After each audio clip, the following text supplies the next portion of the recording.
27장입니다. 모든 것이 나옵니다. 성부 하나님께서 맡겨주신 모든 통치권과 권위, 지식, 능력 등을 의미하는데, 성부께서는 모든 것을 만드셨고 성자께서는 그것을 맡아 다스리신다 라는 뜻이라고 하고요. 나에게 넘겨주셨습니다는 영원 전부터 맡겨진 것이 지금도 맡겨진 채로 있다는 뜻입니다. 부정 과거 시상은 주어진 시간에서는 단순한 행동, 즉 영원 중에 있는 어떤 때는 그런 일이 있었음을 나타낸다고 하고요.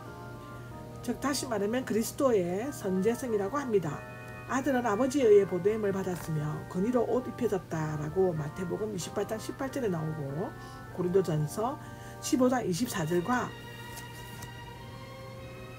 비교되고 있습니다. 그러므로 그는 참으로 그 아버지의 본성과 의도, 능력, 은혜를 알고 있었습니다. 이처럼 이 한 사람 안에서 참 하나님과 참 사랑이 함께 계시는 것이라고 루터는 말하고 있습니다. 여기 아는이 나오는데 아는은 완전한 지식을 말한다고 합니다. 사람들은 거울로 보는 것처럼 부분적으로 알지만 주님께서는 얼굴과 얼굴을 대하여 보는 것처럼 온전히 아실 것이다 라고 고린도전서 13장 12절에 나오죠. 그 아들이 계시에 보여주려는 사람이라고 나옵니다.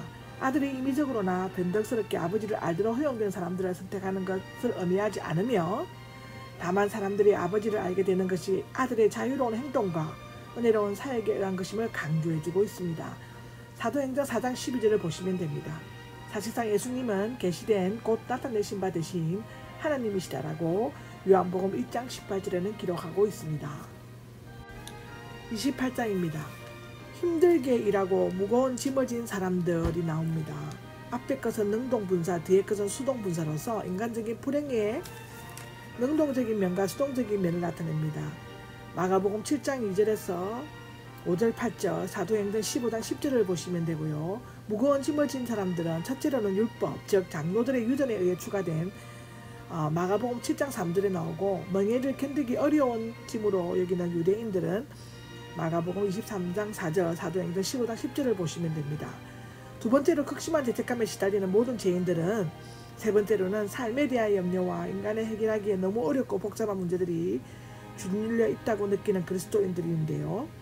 아들이 하시는 일은 진리를 계시하고 아버지를 보여주는 것뿐만 아니라 공고한 인간들의 필요를 만족시켜 주시고 그들로 하여금 참다운 안식과 평화를 주시는 것이라고 기록하고 있습니다. 다 내게로 오라. 예수님의 초청은 세 가지로 명해져 있습니다. 그것은 내게로 오라, 내 명예를 메라, 내게서 배우라인데 다는 누구든지 제한 없이 다 오라라고 부르셨지만 바리새인들을 비롯하여 예루살렘 종교자 지도들은 오지 않았는데 그 이유는 자신들은 율법을 잘 지킴으로써 구원을 받았다고 생각했기 때문이라고 기록되어져 있습니다. 내게로가 나오죠. 내게로는 신학이나 교회, 성경에로 오라는 것이 아니라 율법과 죄와 삶의 짐을 지고 지쳐있는 영혼에게 쉼을 줄 수 있는 오직 한 분 하나님이시며 그 아들이신 내게로 오라는 것이라고 기록합니다. 지게 하겠다는 원래는 그만두게 하리라, 쉽게 하리라 이 뜻이라고 하는데요. 원기를 회복하게 하리라. 그러나 근본적인 개념은 휴식하는 것입니다. 때로는 젊게 하리라는 뜻으로 해석되기도 하는데 휴식뿐만 아니라 새로운 힘을 다해 주겠다는 것이라고 요한복음 3장 3절로 나오고 이사야 40장 31절에 기록되어져 있습니다. 29절에 온유가 나옵니다. 마음씨가 착하고 부드러운 것을 의미합니다. 마태복음 5장 5절, 고린도후서 10장 1절에 나옵니다. 친절로도 번역할 수 있는데 친절은 악한 세상의 격렬한 다툼에 대한 최선의 응답이 될 수 있습니다. 겸손은 스가랴는 종말론적 메시아를 온유하고 겸손한 인격의 소유자로 소개하고 있습니다. 스가랴 9장 9절에 나오죠.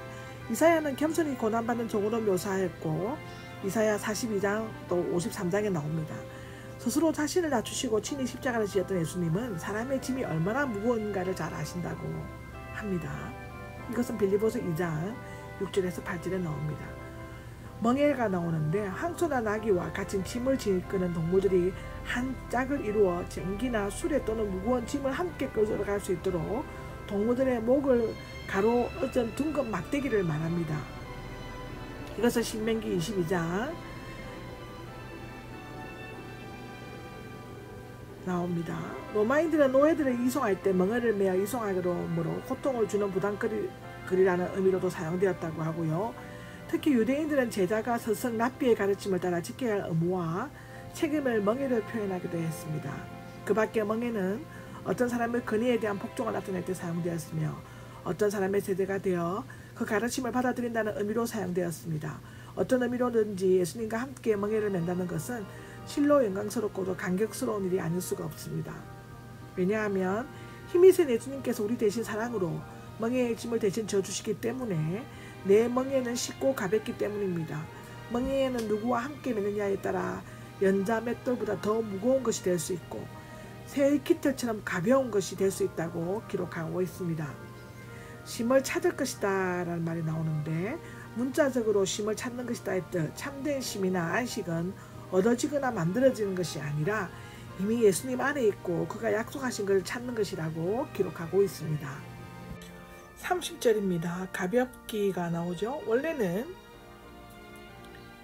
친절한, 유익한, 사랑스러운, 부드러운, 자비로운 뜻이고요. 로마서 2장 4절에 나옵니다. 도덕적으로 선한, 의로운 뜻입니다. 고린도전서 15장 33절에도 나옵니다. 여기에서는 지기의 쉬운이라는 의미로 사용되었는데요. 이 짐은 새의 깃털처럼 장공을 자유롭게 날아다닐 수 있을 만큼 가볍다라는 뜻이라고 합니다. 아멘.